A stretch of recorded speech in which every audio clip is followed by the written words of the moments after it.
മായി ഉടമ്പടിക്ക് സാക്ഷിയായി ദൈവസ്നേഹത്തിൻ്റെ വക്താക്കളായി നമ്മൾ ജീവിക്കുന്നത്. ഈ കേട്ട സാക്ഷ്യങ്ങളെല്ലാം പലരും കണ്ണ് നിറഞ്ഞും കണ്ണ് തുടച്ചുമൊക്കെയാണ് ഈ സാക്ഷ്യങ്ങൾ കേൾക്കുന്നത്. ഈ സാക്ഷ്യങ്ങളെല്ലാം നമ്മളോട് പറയുന്ന ഒരു കാര്യമുണ്ട്. ഏത് അതിദാരുണമായ ജീവിത അവസ്ഥയിലാണെങ്കിൽ ഞാൻ നിന്നെ കൈവിടത്തില്ലെന്ന്. വളരെ സിമ്പിളായിട്ടുള്ള ചില കാര്യങ്ങളിലൂടെയാണ് ദൈവം വലിയ കാര്യങ്ങൾക്കായി ഇവർക്ക് ചെയ്ത് കൊടുത്തത്. ഈ സാക്ഷ്യങ്ങൾ കേൾക്കുമ്പോൾ നമ്മൾ ഉടമ്പടിയിൽ വാങ്ങിച്ചിരിക്കുന്ന ഒരു കാര്യവും സിമ്പിളല്ല എന്നിപ്പോൾ മനസ്സിലായില്ലേ? ഉപ്പ് ലളിതമല്ലത്ര, കാശുരൂപം ലളിതമല്ല. അതെല്ലാം നിൻ്റെ ദൈവം നിന്നെ സന്ധിക്കാനും സംരക്ഷിക്കാനും സുഖപ്പെടുത്താനുമുള്ള സാന്നിധ്യത്തിൻ്റെ അടയാളവും ദൈവപരിപാലനയുടെയൊക്കെ മാധ്യമങ്ങളാണ്. അതെല്ലാം നമ്മൾ ദൈവവും നമ്മളുമായി ചെയ്ത ഉടമ്പടിയെ അനുസ്മരിപ്പിക്കുകയാണ് ചെയ്യണത്. അതിൽ നിങ്ങൾ എന്തുമാത്രം വികാരോജ്വരമായി അതിനെ കരുതുന്നുണ്ട്, എന്തുമാത്രം സ്നേഹത്തോടെ വിശ്വാസത്തോടെ ആണ് ആ ഉടമ്പടി നേർച്ച വസ്തുക്കളെ കരുതണത്. അത്രയും വിശ്വാസത്തോടെയാണ് സ്നേഹത്തോടെയാണ് ദൈവവും നമ്മളും തമ്മിൽ ചെയ്ത ഉടമ്പടിയെ നമ്മൾ കരുതണത്. അപ്പോൾ ഏതെങ്കിലും കാരണവശാൽ ചില വിഷയങ്ങളുടെ പ്രത്യേകത കാരണം അല്പസമയമെടുത്താലും അത് നിൻ്റെ വിശ്വാസത്തെ വർദ്ധിപ്പിക്കാനുള്ള ഒരു സമയമായി എൻ്റെ സഹോദരങ്ങളെ തിരിച്ചറിഞ്ഞാൽ മതി. വിശ്വാസത്തെ, കാര്യം ചില സമയത്ത് വിശ്വാസം പ്രകടിപ്പിക്കേണ്ടി വരും. അതുകൊണ്ടാണ് ആ നേഴ്സ് സാക്ഷ്യം പറഞ്ഞത്. അതായത് H1N1 ആണെന്നുള്ളത് ആർക്കും അറിയത്തില്ല. കുഞ്ഞ് കോമാ സ്റ്റേജിലാണ് കിടക്കുന്നത്. കോമാ സ്റ്റേജിലാണ്. ആർക്കും, ഡോക്ടേഴ്സിനും പിടികിട്ടണില്ല എന്താണ്. ഇങ്ങനെ ഓരോ ടെസ്റ്റിങ്ങനെ നടന്നുകൊണ്ടിരിക്കുകയാണ്. അവരാത്മാർത്ഥമായിട്ട് കുഞ്ഞിൻ്റെ ജീവൻ രക്ഷപ്പെടുത്താൻ വേണ്ടി ആത്മാർത്ഥമായിട്ട് ടെസ്റ്റ് ചെയ്യുന്നുണ്ട്. പക്ഷേ അവരുടെ കയ്യിൽ നിന്നൊക്കെ ചില സമയത്ത് അറിയില്ലല്ലോ എന്താണ്, ഏത് വൈറസാണ് അറ്റാക്ക് ചെയ്തിരിക്കണമെന്ന്. ഓരോ വൈറസ്, ഇപ്പോൾ അലർജിയുടെ ടെസ്റ്റ് ചെയ്യണ പോലെയാണ്. 144 അലർജികളുണ്ട്. ഇതിൽ ഏത് അലർജിയാണെന്നുള്ളത് ഓരോ അലർജിയും ടെസ്റ്റ് ചെയ്താൽ മാത്രമേ പിടികിട്ടത്തുള്ളൂ. അതുപോലെയാണ് വൈറസിൻ്റെ കാര്യവും. ഇതൊക്കെ കേൾക്കുമ്പോൾ നമുക്ക് മനസ്സിലാക്കണം, ശാസ്ത്രത്തിൻ്റെ കയ്യിൽ ഇപ്പോഴും നമ്മുടെ ജീവൻ ഇല്ല എന്നുള്ളത്, ദൈവത്തിൻ്റെ കയ്യിൽ തന്നെയാണ് ഉള്ളതെന്നുള്ളത്. വളരെ മിനിമമായിട്ടുള്ള കുറച്ച് കാര്യങ്ങളാണ് ഇന്ന് വരെ ദൈവം നമുക്ക് നൽകിയിട്ടുള്ള കഴിവ് കൊണ്ടും പഠിച്ചും ചിന്തിച്ചും ആലോചിച്ചും പരീക്ഷിച്ചും ഒക്കെ നമ്മളെ നിയന്ത്രണത്തിലാക്കിയിരിക്കണത്. അപ്പോഴും 65% കാര്യങ്ങൾ ഇപ്പോഴും നമ്മുടെ നിയന്ത്രണത്തിലല്ല. നമ്മുടെ നിയന്ത്രണത്തിലല്ലാത്ത കാര്യങ്ങൾ ദൈവത്തിൻ്റെ നിയന്ത്രണത്തിലാണ്. ആ ദൈവത്തിൻ്റെ നിയന്ത്രണം നമ്മുടെ ജീവിത മേഖലകളിലേക്ക് നമ്മൾ കൊണ്ടുവരുന്നതിനാണ് നമ്മൾ ദൈവത്തോട് വിശ്വാസം, പ്രത്യാശ, സ്നേഹത്താൽ ദൈവത്തോട് നമ്മൾ ഉടമ്പടി ചെയ്തിട്ട് ആ ഉടമ്പടി പ്രകാരം നമ്മൾ ദൈവത്തെ മഹത്വപ്പെടുത്തി ആത്മാവിൽ കർത്താവിൻ്റെ വചനാനുസരിച്ചുകൊണ്ട് ജീവിതത്തെ നവീകരിച്ച് ദൈവത്തിന് പ്രസാദാത്മകമായ രീതി ജീവിച്ച് ദൈവത്തിൻ്റെ സാന്നിധ്യം ഉറപ്പ് വരുത്തുന്നത്. ശ്രുതികട ഹല്ലേലൂയ.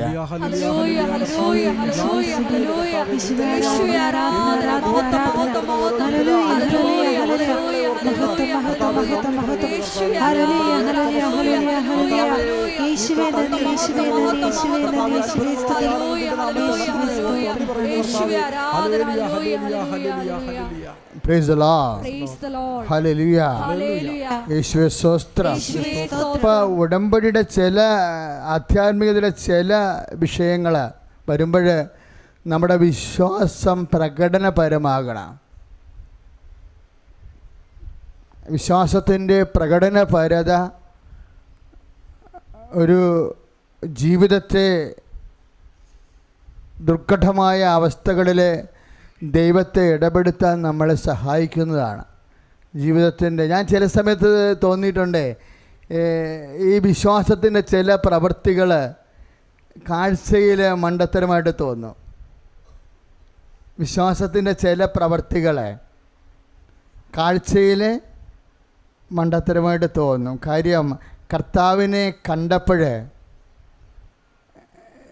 കർത്താവിൻ്റെ അടുത്തേക്ക് ചെല്ലാൻ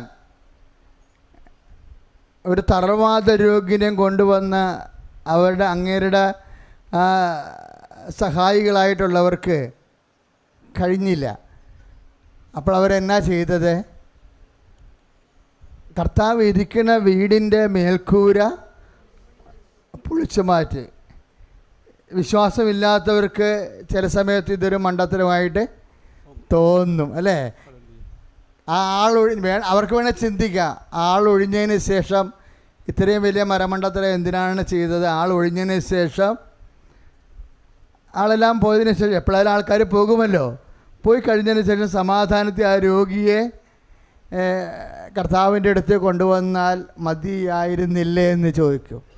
ഒരു പക്ഷേ അങ്ങനെ ആളൊഴിഞ്ഞ സമയത്താണ് കൊണ്ടുവരികയാണെങ്കിൽ ചിലപ്പോൾ ആ രോഗം സുഖപ്പെട്ടില്ലെന്ന് വരും. എന്താ കാര്യം? ആ രോഗിയെ സുഖപ്പെടുത്തിയത് എന്താണെന്ന് സുവിശേഷം പറയുന്നുണ്ട്.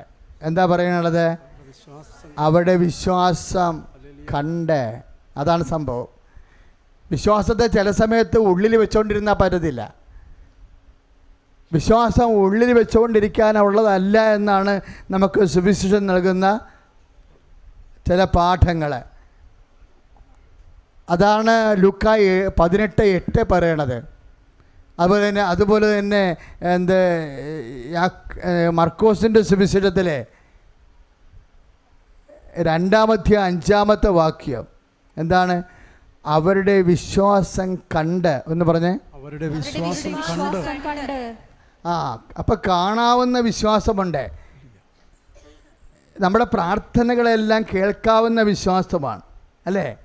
നമ്മളിപ്പോൾ ചെയ്യുന്നത് എന്താ? പ്രാർത്ഥിക്കുമ്പോഴേ കർത്താവേ ഞങ്ങളുടെ പ്രാർത്ഥന കേൾക്കണമേ എന്നാ പറയുക. അത് കേൾക്കാവുന്ന വിശ്വാസമാണ്. ഈ കേൾക്കാവുന്ന വിശ്വാസം എപ്പോഴെങ്കിലും അപ്രായോഗികമായി തീരുകയും കേൾക്കാവുന്ന വിശ്വാസത്തിന് കൊണ്ട് ഉത്തരം താമസിക്കുന്നുവെന്ന് കണ്ടാൽ നമ്മൾ പിന്നെ എന്താണ് ചെയ്യേണ്ടത്? കാണാവുന്ന വിശ്വാസം കാണിക്കണം, അല്ലേ? അതാണ് എൻ്റെ മാർഗം. അതാണ് അവരുടെ വിശ്വാസം. അവൻ മേൽക്കൂര പൊളിച്ച് കട്ടിലോടുകൂടി ആ രോഗിയെ താഴേക്ക് ഇറക്കുമ്പോൾ കർത്താവ് പറയണത് മർക്കോസ് 2:5 എന്ന് പറഞ്ഞ് അവരുടെ വിശ്വാസം കണ്ട് ആ തളർവാദ രോഗിയോട് അവൻ പറഞ്ഞു, മകനെ നിന്റെ പാപങ്ങള് ക്ഷമിക്കപ്പെട്ടിരിക്കുന്നു. പല പല ദൈവിക മനസ്സാണ് അതിലൂടെ വെളിപ്പെടുന്നത്. അതായത് ഏതെങ്കിലും ഒരു പാപിക്ക് വേണ്ടി അവരുടെ ബന്ധുക്കളോ സ്വന്തപ്പെട്ടവരോ സഹോദരങ്ങളിലോ ആത്മഭാരത്തോടെ പ്രാർത്ഥിച്ചാൽ ആ പാപത്തിന് മോചനമുണ്ടാകുമെന്ന്. ശ്രുതികട ഹല്ലേലൂയ.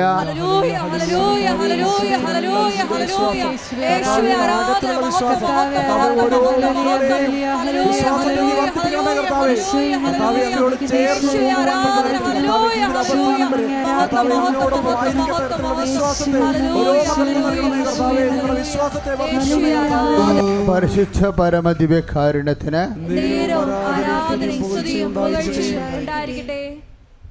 നമ്മളിപ്പോൾ എന്താണ് ധ്യാനിക്കുന്നത്? കേൾക്കുന്ന വിശ്വാസത്തെ 2 തരത്തിൽ ദൈവത്തിൻ്റെ തിരുസന്നിധിയിൽ ഒരു വിശ്വാസിക്ക് പ്രഖ്യാപിക്കാം. ഒന്ന്, കേൾക്കുന്ന വിശ്വാസം. കേൾക്കുന്ന വിശ്വാസം പ്രാർത്ഥനയും, കേൾക്കുന്ന വിശ്വാസം കേൾക്കുന്ന വിശ്വാസം കൊണ്ട് മാത്രം കാര്യങ്ങളുടെ മേൽ ദൈവികമായ ഇടപെടൽ ഉണ്ടാവുന്നില്ലെങ്കിൽ അതിനർത്ഥം എന്താണ്? കാണുന്ന വിശ്വാസം പ്രകടിപ്പിക്കണമെന്നല്ലേ? കാണുന്ന വിശ്വാസം. അപ്പം കാണുന്ന വിശ്വാസം നമ്മളത് പ്രകടിപ്പിക്കുകയാണ്. ഒരുപക്ഷെ കാണുന്ന വിശ്വാസം വരണേ എന്താണെന്നറിയാവോ? അതൊരു ഏറ്റുപറച്ചിലാണ്. എന്താണ് ഏറ്റുപറച്ചിൽ?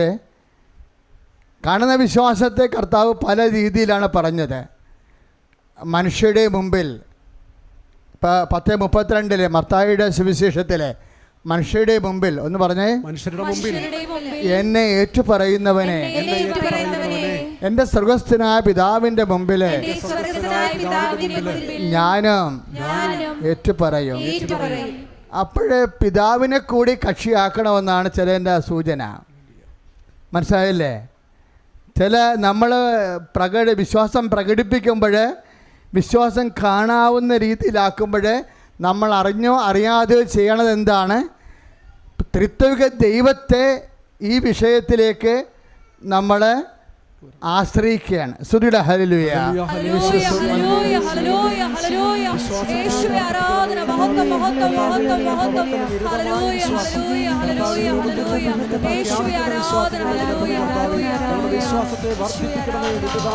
പരിശുദ്ധ പരമ ദിവ്യകാരുണ്യത്തിന്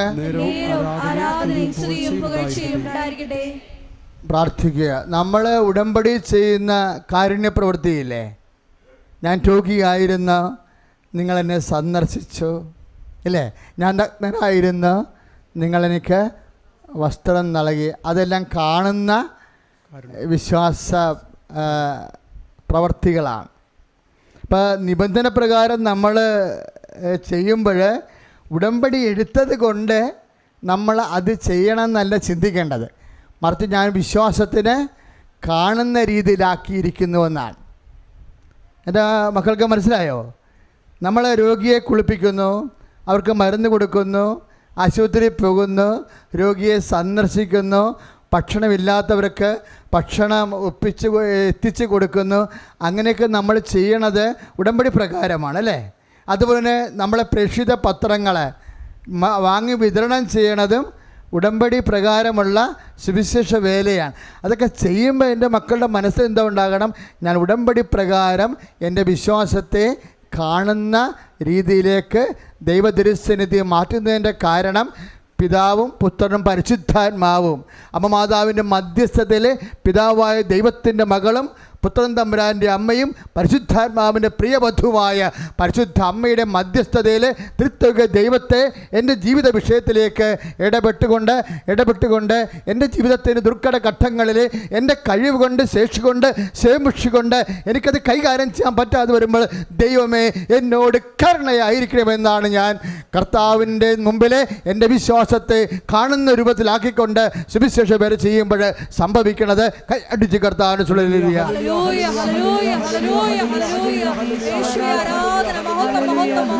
പോലെ കാണുന്ന വിശ്വാസം നമ്മൾ പ്രകടിപ്പിക്കുമ്പോഴേ ശ്രദ്ധിക്കുക, ഈ കാണുന്ന വിശ്വാസം നമ്മൾ പ്രകടിപ്പിക്കത്തില്ലേ, അപ്പോഴെൻ്റെ മക്കളുടെ മനസ്സിൽ വിശ്വാസം മാത്രം പോരാ, എന്ത് വേണം? ഈ കാണുന്ന വിശ്വാസം അല്ലെങ്കിൽ വിശ്വാസം കാണത്തക്ക വിധം മനുഷ്യരുടെ മുമ്പിൽ നമ്മൾ കാരുണ്യ പ്രവൃത്തിയായി, ഉപവിപ്രവർത്തനങ്ങളായി, സുവിശേഷ പുണ്യങ്ങളായി പ്രകടിപ്പിക്കുമ്പോൾ നിങ്ങളുടെ മനസ്സിൽ ദൈവസ്നേഹവും വേണം. അത് നമ്മൾ എന്തുകൊണ്ട് ഞാൻ ചെയ്യണം? കാരണം എൻ്റെ ദൈവത്തെ ഞാൻ സ്നേഹിക്കുന്നു. ഇവിടെ സാക്ഷ്യം പറഞ്ഞവരൊക്കെ എന്താ പറഞ്ഞത്?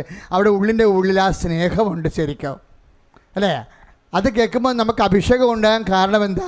അവർ ദൈവസ്നേഹത്തോടെയാണ് ആ സാക്ഷ്യം പറയണത്. ഞാൻ പണ്ടേ ബ്രദറായിരുന്ന കാലത്ത്,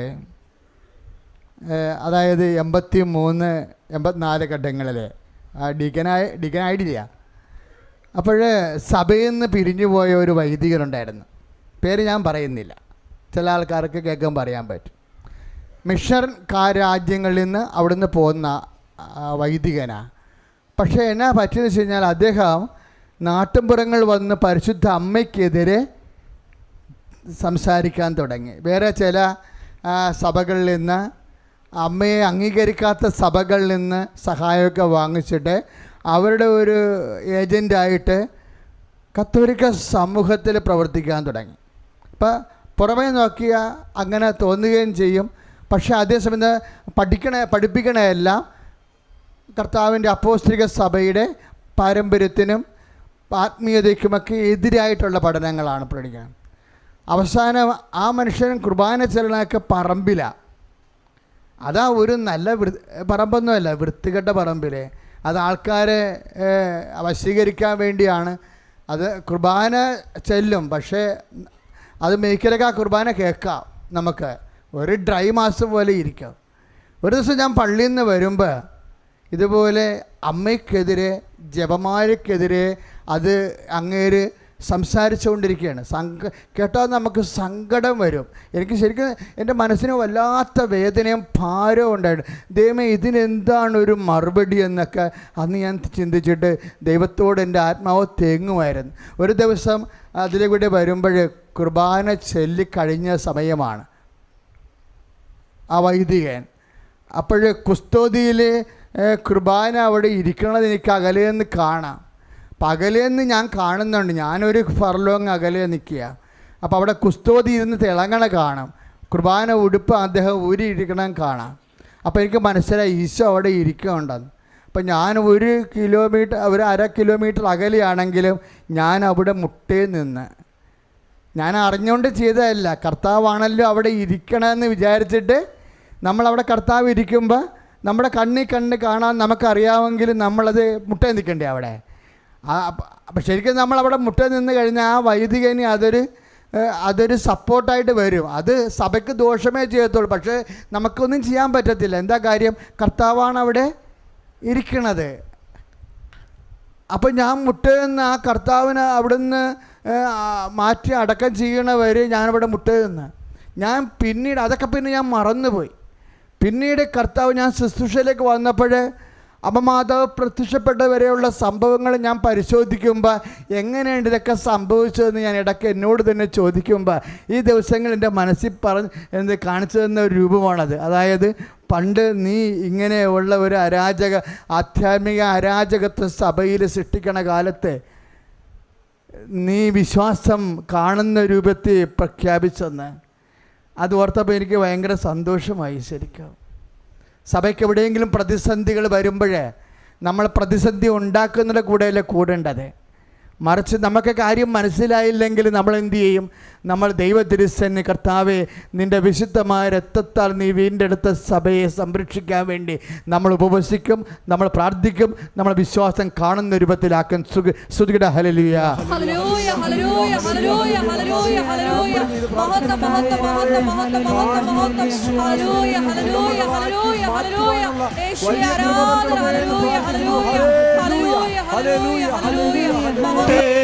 സഭയിൽ നിറയട്ടെ, ലോകം മുഴുവൻ കത്തിപ്പടരട്ടെ.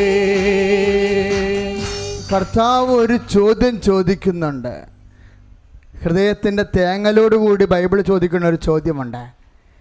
എങ്കിലും മനുഷ്യപുത്രൻ വരുമ്പോൾ, ഒന്ന് പറഞ്ഞേ, എങ്കിലും മനുഷ്യപുത്രൻ വരുമ്പോൾ ഭൂമിയിൽ വിശ്വാസം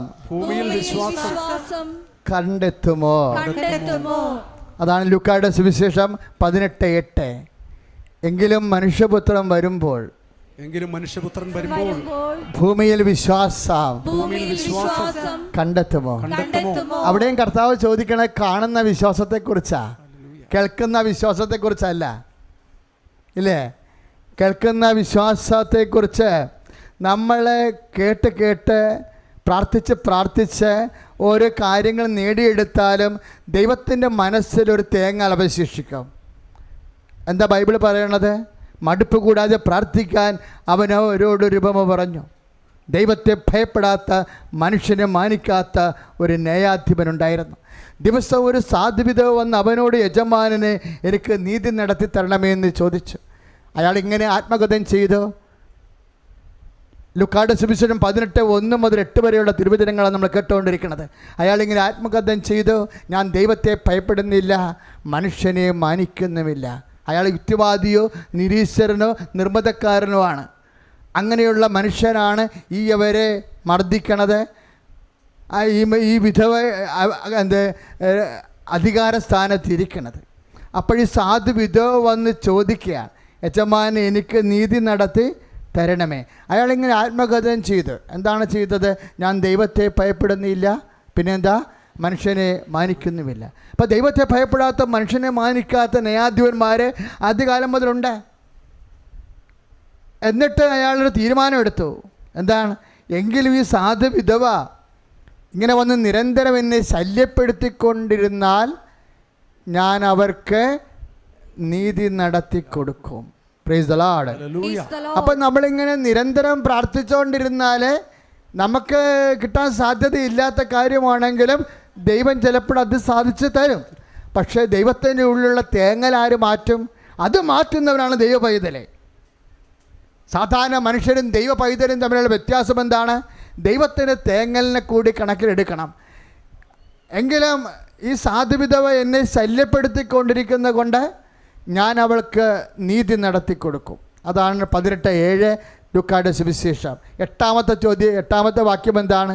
ഇങ്ങനെ നീതി നടത്തി കൊടുത്താലും, നടക്കാത്ത കല്യാണം നടത്തി കൊടുത്താലും, ഇല്ലാത്ത മക്കളെ ഉണ്ടാക്കി കൊടുത്താലും, ഇല്ലാത്ത വീട് ഉണ്ടാക്കി കൊടുത്താലും, ഇല്ലാത്ത ജോലി ഉണ്ടാക്കി കൊടുത്താലും, ഇങ്ങനെയെല്ലാം ഭൗതികമായ ആനുകൂല്യങ്ങൾ ചെയ്ത് കൊടുത്താലും എങ്കിലും മനുഷ്യപുത്രൻ വരുമ്പോൾ ഭൂമിയിൽ മനുഷ്യൻ്റെ ഹൃദയത്തിൽ, മനുഷ്യൻ്റെ ജീവിതത്തിൽ വിശ്വാസം കണ്ടെത്തുമോ? കാണപ്പെടുന്ന വിശ്വാസം നിലനിൽക്കുമോ എന്നാണ് ചോദിക്കണത്. കേൾക്കപ്പെടുന്ന വിശ്വാസം കൊണ്ട് കാര്യങ്ങൾ സാധിച്ചെടുക്കുമ്പോൾ കാണപ്പെടുന്ന വിശ്വാസം ദൈവത്തെ പ്രഘോഷിക്കുന്നതാണ്. കേൾക്കപ്പെടുന്ന വിശ്വാസത്തിൻ്റെ പ്രത്യേകത എന്താണ്? അത് നമ്മുടെ കാര്യം സാധിക്കാനുള്ളതാണ്. കാണപ്പെടുന്ന വിശ്വാസത്തിൻ്റെ പ്രത്യേകത എന്താണ്? അത് ദൈവത്തെ മഹത്വപ്പെടുത്താനുള്ളതാണ്. കൈ അടിച്ച് കർത്താണ്.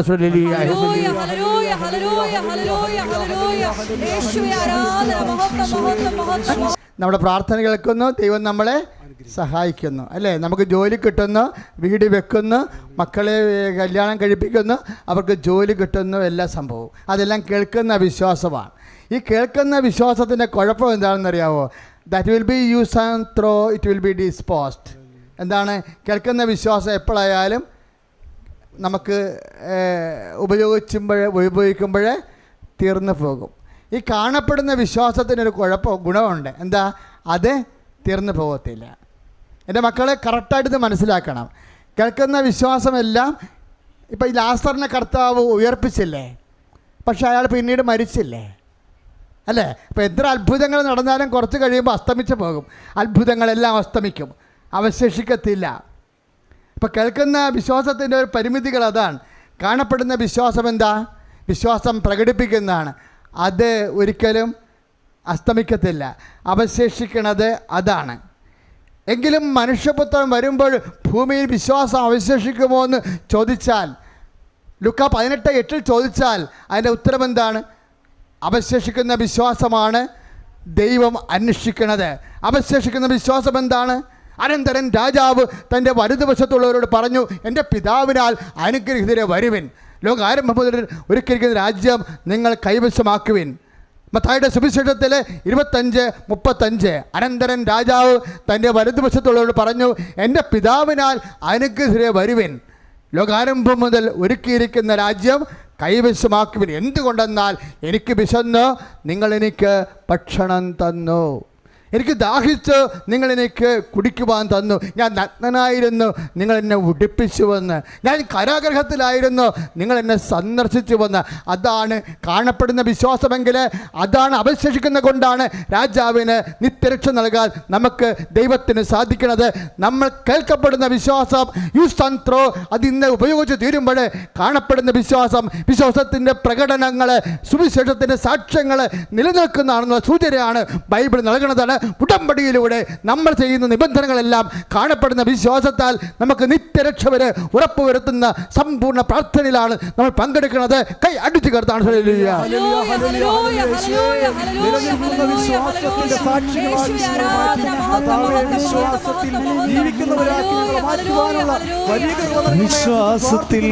ദിവ്യകാരുണ്യത്തിന്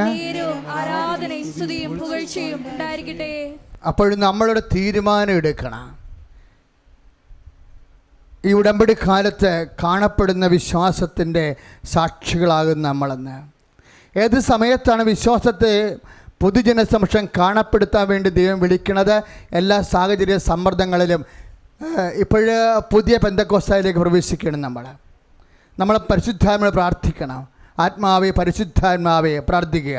ആത്മാവേ പരിശുദ്ധാത്മാവേ ഉദ്ധിതനായ യേശുവിന് ജീവിത രംഗങ്ങളിലെ സാക്ഷ്യം വഹിക്കുവാൻ അപ്പോസ്തലന്മാരെ പോലെ എന്നെ സുവിശേഷത്തിന്റെ ഉപകരണമാക്കണമേ. മറ്റു മനുഷ്യരെ നിങ്ങളുടെ അതുപോലെ നിങ്ങളുടെ പ്രവൃത്തികൾ കണ്ട് മറ്റു മനുഷ്യരെ സ്വർഗസ്ഥനായ പിതാവിനെ മഹത്വപ്പെടുത്തേണ്ടതിന് നിങ്ങളുടെ ദീപം നിങ്ങളുടെ വെളിച്ചം മനുഷ്യരുടെ മുമ്പിൽ വീശട്ടെ എന്നാണ്. വിശ്വാസം വെളിച്ചമാണ്. വിശ്വാസം വെളിച്ചം അത് പറയുടെ അടിയിൽ വെക്കാനുള്ളതല്ല, ദീപപീഠത്തിന്മേൽ വെക്കാനുള്ളതാണ്. അതിൻ്റെ വെളിച്ചത്തിൽ എല്ലാവരും കണ്ടുകൊണ്ട് നിത്യരക്ഷ പ്രാപിക്കാനുള്ളതാണ്. കൈ അടിച്ചു കർത്താണ്.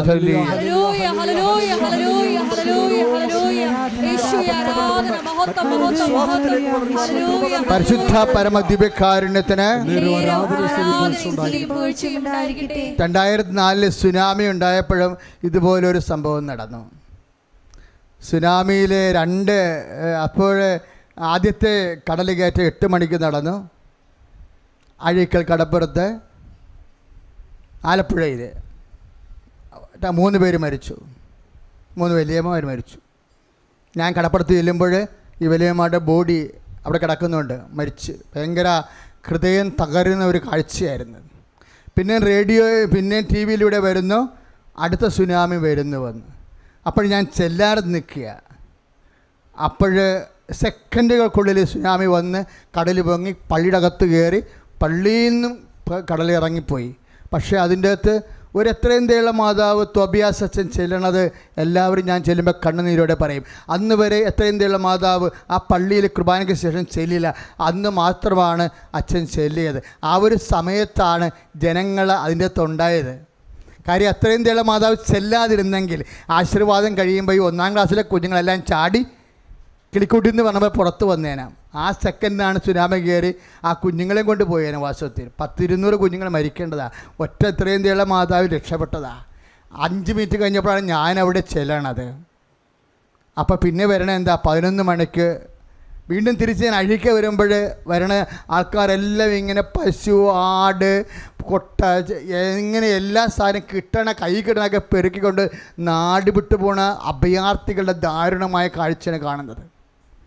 ഞാൻ ആദ്യമായിട്ടാണ് ജനങ്ങളിങ്ങനെ കൂട്ടത്തോടെ നാട് കുടിയൊഴിഞ്ഞു പോണത്. അപ്പം ഞാനവർക്ക് തീരാൻ പോവുകയാണ്, എല്ലാം തീരാൻ പോവുകയാണ്, ഈ രാജ്യം അസ്തമിക്കാൻ പോവുകയാണ്. കാര്യം അത്ര മരണവാർത്തകളാണ് വന്നുകൊണ്ടിരിക്കുന്നത്. ജനങ്ങളെല്ലാം പേടിച്ച് ആർക്കും അഭയമില്ലാത്ത, ആർക്കും ഒരു പോലീസിനോ പട്ടാളത്തിനോ ജനങ്ങളെ സംരക്ഷിക്കാൻ ഉള്ള പരിമിതികൾ ഞാൻ എൻ്റെ കണ്ണുകൊണ്ട് കണ്ട കാലമാണത്. അപ്പോൾ ഇനി അടുത്തത് കൂടി വരികയാണെന്നുണ്ടെങ്കിൽ തീർന്നുവെന്ന് കണ്ടപ്പോൾ എൻ്റെ മനസ്സിൽ വന്ന ഇപ്പം ഞാൻ കർത്താവിൻ്റെ അടുത്താണ് നിൽക്കണത്. ഞാനീ പറയുന്ന അക്ഷരം ഇതിനേക്കാൾ കൂടുതൽ സത്യമായ കാര്യമാണ് പറയണത്. ഞാൻ അപ്പോഴൊരു കാര്യം ചെയ്തു. എൻ്റെ മനസ്സിൽ വന്ന ഒരു വചനമാണ് വന്നത്. ഈ വചനമൊക്കെ പഠിച്ചു വെച്ചുള്ള ഗുണമതാണ്. എന്താണ്? ജോബിൻ്റെ പുസ്തകത്തിൽ പറയുന്നുണ്ട്, കർത്താവേ സമുദ്രത്തിന് ഓടാമ്പൽ വെച്ചത് അങ്ങാണല്ലോ എന്ന്. എനിക്കവിടെ 10:42 വാക്ക് ഞാൻ മറന്നുപോയി. കർത്താവേ സമുദ്രത്തിന് ഓടാമ്പൽ വെച്ചത് അങ്ങാണല്ലോ എന്ന്. ഞാൻ ആ വചനത്തെ വായിച്ച്. കാര്യം സമുദ്രത്തിൻ്റെ ഓടാമ്പൽ കേന്ദ്ര ഗവൺമെൻറ്റിൻ്റെ കയ്യിലില്ല, നമ്മുടെ പട്ടാളത്തിൻ്റെ കയ്യിലില്ല, ഈ 100 കോടി വരുന്ന ജനത്തിൻ്റെ കയ്യിൽ സമുദ്രത്തിൻ്റെ താക്കോലില്ല, പ്രകൃതിയുടെ താക്കോലില്ല. അത് കർത്താവിൻ്റെ കയ്യിലാണ്. എന്താണ് ചെയ്യുന്നറിയാവോ? ഇവിടെ നിലനിർത്താനും വിശ്വസിക്കുക മാത്രമേ കഴിയൂ എന്നുള്ള ഞാൻ തിരിച്ചറിഞ്ഞൊരു കാലമാണത്. എന്താ ചെയ്തത്? നേരെ മദർ തെരേസയുടെ കന്യാസ്ത്രീമാർ എൻ്റെ കൂടെ നിൽക്കുന്നുണ്ടായിരുന്നു. ഞാൻ അവരെയും വിളിച്ചുകൊണ്ട് കടലിലേക്ക് ചെന്ന് അഴീക്ക് കടലിങ്ങനെ തിരഞ്ഞു വന്ന സ്ഥലത്ത് ഞങ്ങൾ കന്യാസ്ത്രീകളും ഞാനും ഉൾപ്പെടെ കൈകോർത്ത് നിന്ന് വിശ്വാസപ്രമാണം ചൊല്ലി. എൻ്റെ ജീവിതത്തിൽ മറക്കാത്തൊരു സംഭവമാണ്. എന്നിട്ട് ഞാൻ കൈ ഉയർത്തി, കർത്താവെ കടലിന് ഓടാമ്പൽ വെച്ചത് നീയല്ലേ, നിൻ്റെ നാമത്തെ ഞാൻ കൽപ്പിക്കുന്ന കടലിന് ഞാൻ അനങ്ങരുതെന്ന്. അത് ഞാൻ പഠിച്ചെടുത്തത് എവിടെ നിന്നാണെന്നറിയാവോ? അറ്റ്ലാന്റിക് സമുദ്രം കുവിക്കുത്തി ആർത്തിരമ്പിയപ്പോൾ ജോൺ പോൾ മാർപ്പാപ്പ ആ കടലിൻ്റെ നീതെ കൈ ഉയർത്തിക്കൊണ്ട് കർത്താവിൻ്റെ നാമത്തിൽ ഖാം എന്ന് പറഞ്ഞു, ശാന്തമാകാൻ പറഞ്ഞു. യേശുവിൻ്റെ നാമത്തിന് മാത്രമേ ഏത് കടക്ഷോഭത്തെയും ഏത് കൊടുങ്കാറ്റിനെയും ശാന്തമാക്കാൻ പറ്റൂ എന്നുള്ളത് സഭ പ്രഖ്യാപിക്കേണ്ട സമയമാണ്. സകലത്തിൻ്റെ കാലങ്ങളെ കൈയടിച്ചു കരുതാണ്. കടലല്ല പ്രശ്നം, കൊടുങ്കാറ്റല്ല പ്രശ്നം, അതിനെതിരെ ഉയർത്താൻ കൈ വരാത്താണ് പ്രശ്നം. എൻ്റെ ജീവിത മക്കളെ ശ്രദ്ധിക്കണം. നിങ്ങളുടെ രോഗമല്ല പ്രശ്നം, നിങ്ങളുടെ കടങ്ങളല്ല പ്രശ്നം, അതിനെ പ്രതിരോധിക്കാൻ വിശ്വാസത്തിൻ്റെ കൈ ഉയരാത്തതാണ്. പ്രാർത്ഥിക്കുക. കർത്താവായ ദൈവമേ, എൻ്റെ ജീവിതത്തിന് നേരെ ഉയരുന്ന എല്ലാ തിരമാലകളെയും എല്ലാ രോഗങ്ങളെയും ഒതുക്കാൻ, അമർത്താൻ, എൻ്റെ വിശ്വാസത്തെ പ്രകടിപ്പിക്കാനുള്ള വിശ്വാസത്തെ ജനങ്ങളുടെ മുമ്പിൽ ഏറ്റു പറയാനുള്ള സാക്ഷികളുടെ വേദസാക്ഷികളുടെ വിശ്വാസ അഭിഷേകത്താൽ എന്നെ നിലനിർത്തണമേ, അഭിഷേകം ചെയ്യണമേ. ഹല്ലേലൂയ.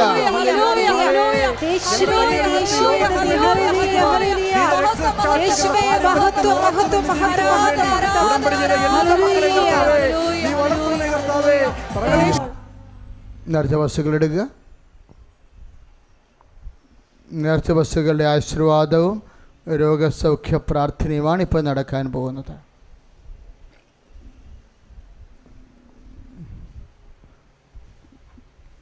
രോഗങ്ങൾ യേശുനാമത്തിൽ ശാസിച്ച് പ്രാർത്ഥിക്കുന്ന സമയമാണ്. എൻ്റെ മക്കളെ അച്ഛനോട് ചേർന്ന് പ്രാർത്ഥിച്ചാൽ മതി.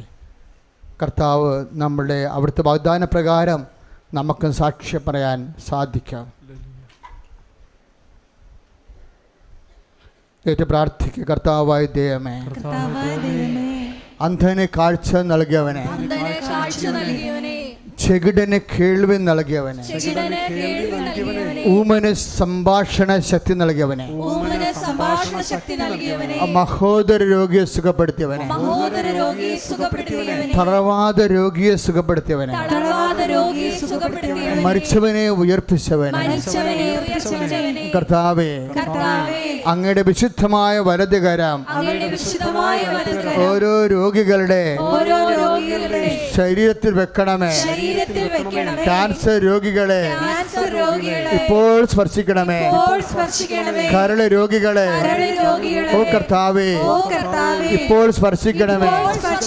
ഗർഭാശയ രോഗികളെ, അണ്ഡാശയ രോഗികളെ, ഉദരാശയ രോഗികളെ, കർത്താവേ, അൾസർ രോഗികളെ, അൾസർ രോഗികളെ, അർസസ് രോഗികളെ, ഫിസ്റ്റുല രോഗികളെ, പിസിഒഡി രോഗികളെ യേശുവിന്റെ നാമത്തിലെ, യേശുവിന്റെ നാമത്തിലെ, യേശുവിന്റെ നാമത്തിലെ സൗഖ്യം പ്രാപിക്കട്ടെ. ഹല്ലേലൂയ, ഹല്ലേലൂയ, ഹല്ലേലൂയ, ഹല്ലേലൂയ, ഹല്ലേലൂയ, ഹല്ലേലൂയ, ഹല്ലേലൂയ. യേശുവേ ആരാധന, ആരാധന, ആരാധന, ഹല്ലേലൂയ. ത്വക്ക് രോഗികളെ, ഈശോയെ, ശ്വാസകോശ രോഗികളെ വിശുദ്ധ രക്തത്താൽ അകവും പുറവും അങ്ങ് കഴുകണമേ. വാതരോഗികളെ, കരൾ രോഗികളെ, കിഡ്നി രോഗികളെ, തൈറോയ്ഡ് രോഗികളെ, ടോൺസിൽ രോഗികളെ, സ്പോണ്ടിലോസ് രോഗികളെ, അസ്ഥി രോഗികളെ സ്പർശിക്കണമേ. കർത്താവേ സ്പർശിക്കണമേ. കർത്താവേ സുഖപ്പെടുത്തണമേ. ഹല്ലേലൂയ, ഹല്ലേലൂയ, ഹല്ലേലൂയ, ഹല്ലേലൂയ, ഹല്ലേലൂയ, ഹല്ലേലൂയ. യേശുവേ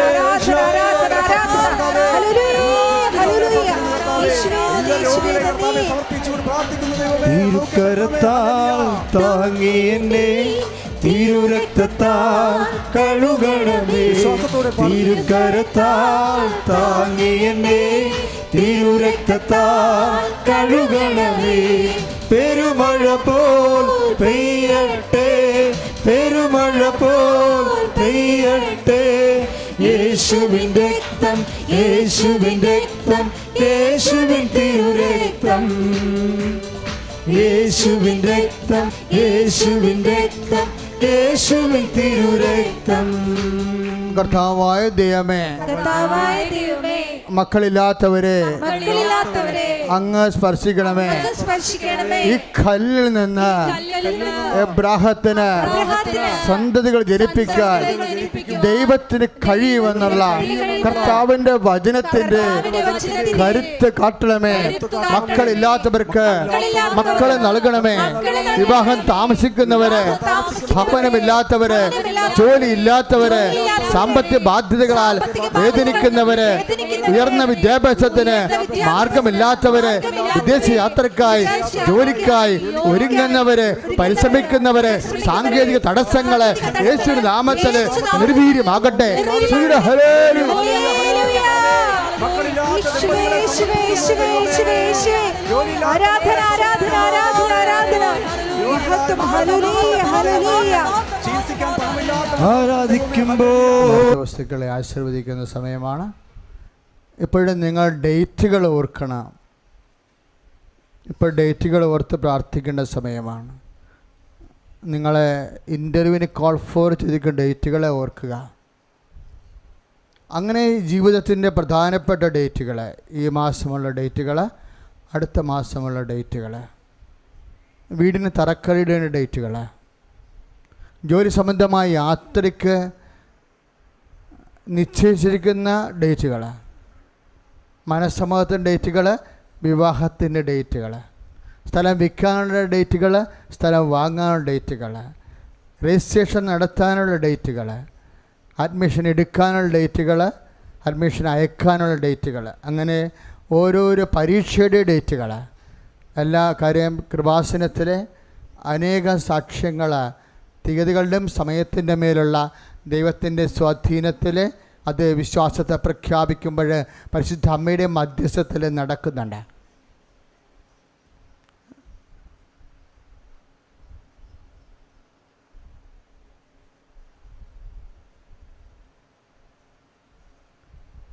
സ്തുതിയുടെ ഹല്ലേലൂയ.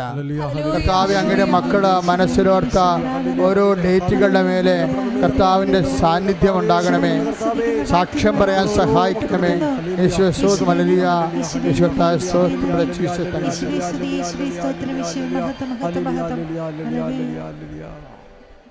Praise the Lord. സമാപന ആശീർവാദത്തിലേക്ക് പോവുകയാണ്. നേർച്ച വസ്തുക്കൾ കയ്യിലെടുക്കുക. നമ്മുടെ എല്ലാ പത്രങ്ങളും വിവിധ ജില്ലകളിലേക്കും വിവിധ സംസ്ഥാനങ്ങളിലേക്കും പോകുന്നവർ അതാത് ഭാഷാ പത്രങ്ങൾ വാങ്ങിക്കേണ്ടത്. ഹിന്ദി, തമിഴ്, തെലുങ്ക്, കന്നഡ, അടുത്ത മാസം മുതൽ മറാത്തി പത്രവും നമുക്ക് ലഭിക്കാം, കൊങ്ങിണി പത്രവും ലഭിക്കും. അപ്പോൾ എല്ലാ മേഖലകളിലും പോകുന്നവർ ആ സംസ്ഥാനത്തിൻ്റെ പത്രമാണ് വാങ്ങിക്കേണ്ടത്.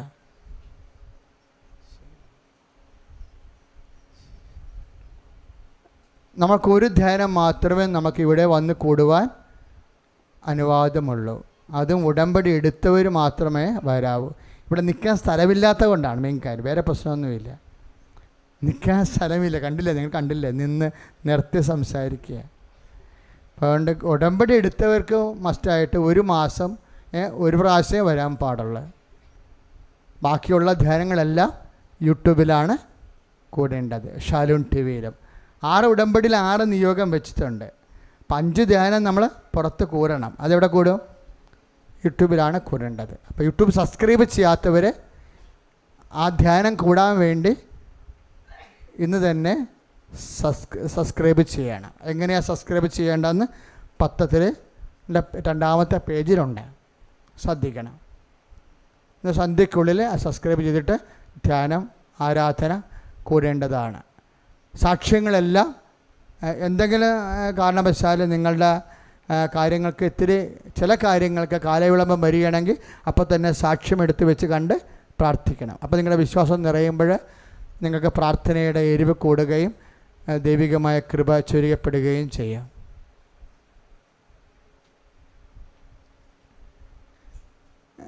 ഫേസ്ബുക്കിലൊക്കെ നമ്മളറിയാത്തവർ കുറേ അറിയാത്തത് കൊണ്ടുള്ള കുറേ ആക്ഷേപങ്ങളൊക്കെ പറയുന്നുണ്ട്. നിങ്ങൾ അവർക്ക് വേണ്ടി പ്രാർത്ഥിക്കണം. അവരും കർത്താവിനെ അറിയാൻ വേണ്ടിയും ദൈവാനുഭവം ഉണ്ടാകാൻ വേണ്ടിയും പ്രാർത്ഥിക്കണം അവർക്ക് വേണ്ടി. അതുപോലെ തന്നെ നിങ്ങളുടെ അനുഭവങ്ങൾ അങ്ങനെ കാണുമ്പോൾ നിങ്ങളുടെ അനുഭവങ്ങൾ പറയാൻ നമ്മൾ ദൈവതിരുസന്നിധിയിൽ ബാധ്യസ്ഥരാണ്. നമുക്കുണ്ടായ ദൈവാനുഭവങ്ങൾ കൃപാസനത്തിൽ വന്നിട്ട് അമ്മ മാതാവിൻ്റെ മധ്യസ്ഥത്തിൽ ഇവിടെ എന്താണ് സംഭവം, ഇവിടെ എല്ലാം തുറന്ന, ഞാൻ പ്രൈവറ്റായിട്ട് പോലും ആരെയും കാണത്തില്ല, നിങ്ങൾക്കറിയാമല്ലോ, എല്ലാം പബ്ലിക്കായിട്ടാണ് കാണുന്നത്. അപ്പോൾ ഇവിടെ എന്ത് ദൈവം ചെയ്യണം എല്ലാം ലോകത്തിരുന്ന് ആർക്ക് വേണമെങ്കിലും കാണാൻ പറ്റും. അത്രയും തെളിഞ്ഞ ഒരു വിഷയമാണ്. അപ്പോൾ ചില ആൾക്കാർ നമ്മുടെ പത്രത്തെക്കുറിച്ചൊക്കെ ചില ആക്ഷേപങ്ങളൊക്കെ പറയുന്നത് അച്ഛൻ്റെ ശ്രദ്ധയിൽപ്പെട്ടിട്ടുണ്ട്. അച്ഛനങ്ങനെ പത്രം ഉള്ളിൽ കഴിക്കണമെന്ന് ഒരിക്കലും പറഞ്ഞിട്ടില്ല, അങ്ങനെ പറയത്തില്ല. ഇത് കത്തോലിക്ക സഭയാണ്. സഭയുടെ ഉത്തരവാദിത്തത്തിൽ വളരെ ആത്മീയ ശുശ്രൂഷകളെല്ലാം സഭയുടെ ഉത്തരവാദിത്തത്തിലും കാഴ്ചപ്പാടിലുമാണ് നടക്കുന്നത്. അപ്പം കുറേ വിശ്വാസികൾ അവരുടെ അറ്റകൈപ്പ്, ഇന്ന് കുറേ സാക്ഷ്യങ്ങൾ കേട്ടില്ലേ, അത് അവരുടെ ആധ്യാത്മിക അനുഭവങ്ങളാണ്. അവരുടെ ആധ്യാത്മിക അനുഭവങ്ങൾ പറയാനുള്ള ബാധ്യത കർത്താവിൽ നിന്ന് അനുഗ്രഹം പ്രാപിച്ചവർക്കുണ്ട്. അവരുടെ ആധ്യാത്മികമായ അനുഭവങ്ങൾ പറയും. അത് പറയാൻ നമ്മൾ ആത്മീയമായിട്ട് ബാധ്യസ്ഥരാണ്. എന്ത് അനുഭവം ദൈവത്തിൽ നിന്ന് കിട്ടിയാലും അത് നമ്മൾ ദൈവത്തിൻ്റെ മഹത്വത്തിന് വേണ്ടി മറ്റുള്ളവരോട് പറയണം. അത് മൈക്ക് വെച്ച് മാത്രമല്ല, മൈക്ക് വെച്ച് പറഞ്ഞാൽ മാത്രമല്ല, നിങ്ങൾ എവിടെയായിരിക്കുന്നു അവിടെയെല്ലാം നിങ്ങൾക്ക് കിട്ടിയ ദൈവാനുഭവങ്ങൾ കിട്ടിയവരോട് പറയാൻ, നമ്മൾ ദൈവത്തെ മഹത്വപ്പെടുത്താൻ, നന്ദി പറയാനും നമുക്ക് ആധ്യാത്മികമായ അവകാശമുണ്ട്. അപ്പം നിങ്ങൾ ആ ആധ്യാത്മികമായ അനുഭവങ്ങൾ പറയുമ്പോൾ അങ്ങനെ പറയരുത്, ഇങ്ങനെ പറയുന്നൊക്കെ പറയുന്നതിന് ഞങ്ങൾക്ക് പറയാൻ പറ്റും, പക്ഷേ പരിമിതികളുണ്ട്. നിങ്ങൾക്കറിയാമല്ലോ, അത് നിങ്ങളുടെ ആധ്യാത്മികമായ അവകാശമാണ്. ഇപ്പോഴും നമ്മൾ ആശീർവാദം സ്വീകരിക്കുകയാണ്. ആശീർവാദം സ്വീകരിക്കുമ്പോൾ നേർച്ച വസ്തുക്കൾ ഉയർത്തിപ്പിടിക്കേണ്ടതാണ്.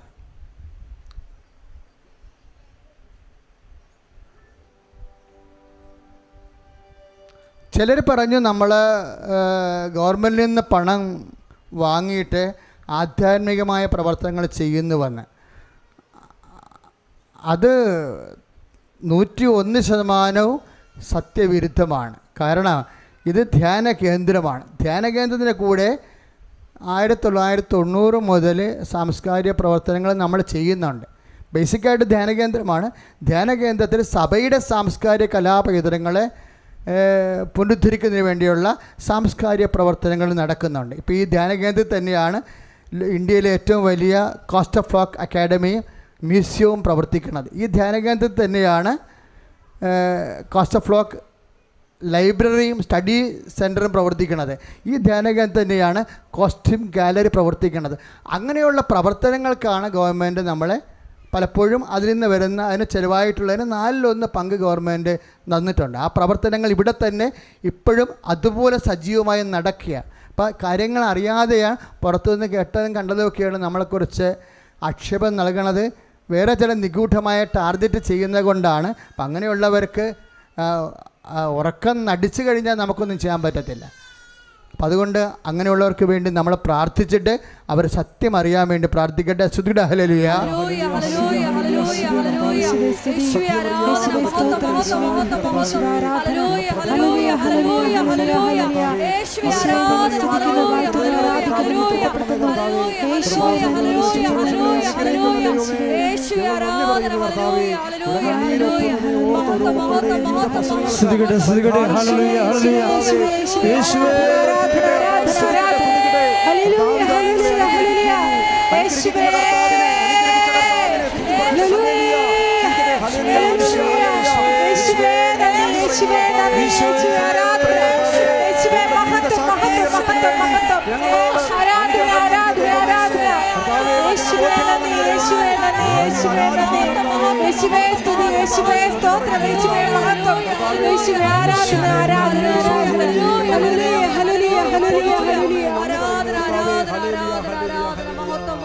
പരിശുദ്ധ പരമമാ ദിവ്യകാരുണ്യമേ